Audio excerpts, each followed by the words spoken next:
A biografia do apóstolo Paulo, escrita por N. T. Wright, é, sem dúvida, uma obra monumental. Ela tem uma missão bem clara: nos mostrar um Paulo mais humano, mais histórico. Mas, ao fazer isso, olha, ela acaba acendendo um dos debates teológicos mais intensos do nosso tempo.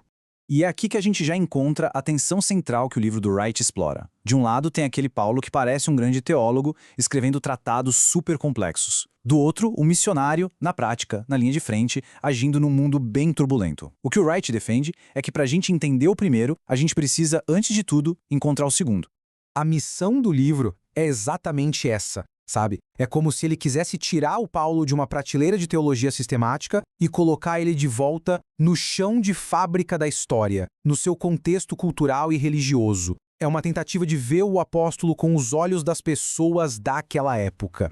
Ok, vamos começar pelo ponto em que quase todo mundo concorda: a contribuição incrível de Wright como historiador. É algo que nos ajuda a enxergar Paulo e o mundo dele de uma forma completamente nova. Com a leitura de Wright, a gente é meio que forçado a repensar a natureza dos escritos de Paulo. As cartas dele deixam de ser só textos teológicos frios e se transformam em correspondências pastorais, urgentes, respondendo a problemas reais de comunidades reais. E tudo isso acontecendo sob a sombra do Império Romano. A própria ressurreição, então, nem se fala. Não é só uma doutrina, é o evento que inaugura uma nova realidade para o mundo inteiro. E essa citação, olha, resume perfeitamente o impacto disso tudo. Ao colocar Paulo no mundo dele, o Wright faz as escrituras ganharem vida.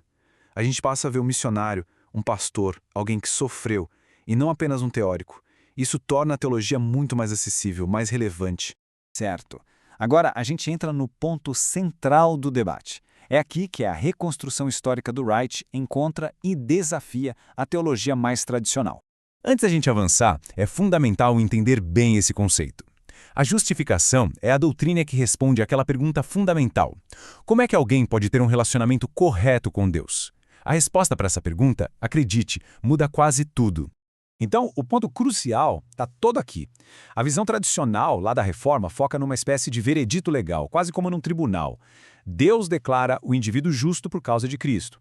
Já o Wright, que segue a chamada nova perspectiva, ele muda o foco. Para ele, justificação é a declaração de que alguém pertence à família de Deus. A ênfase então muda do individual para o comunitário, do legal para o relacional. É uma virada de chave importante. E essa mudança na doutrina da justificação não é algo isolado, não. Ela provoca um verdadeiro efeito dominó, redefinindo outros termos teológicos que são fundamentais. Repare como os significados se expandem.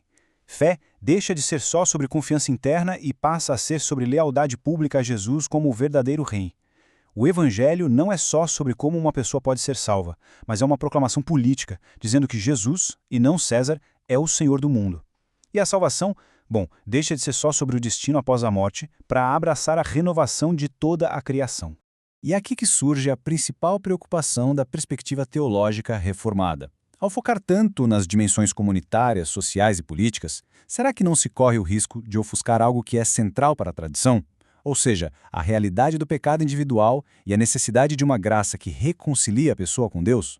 Então, diante de uma obra tão rica e ao mesmo tempo tão controversa, o que fazer? Rejeitar tudo? Aceitar tudo? A chave talvez esteja numa leitura mais equilibrada. O caminho mais produtivo parece ser este. Primeiro, mergulhar na fantástica reconstrução histórica, usando-a como uma ferramenta poderosa. Ao mesmo tempo, é preciso analisar criticamente as propostas teológicas de Wright, comparando com as escrituras, com a tradição, e, por fim, integrar os insights que são realmente valiosos, sem precisar abandonar os fundamentos da fé. No final das contas, a obra de Wright nos deixa com esta pergunta profunda. Ele mostra que a fé cristã não nasceu num vácuo, mas num contexto histórico muito real e complexo. O desafio, então, é justamente esse: entender como a história ilumina a fé e, ao mesmo tempo, como a fé dá sentido à história.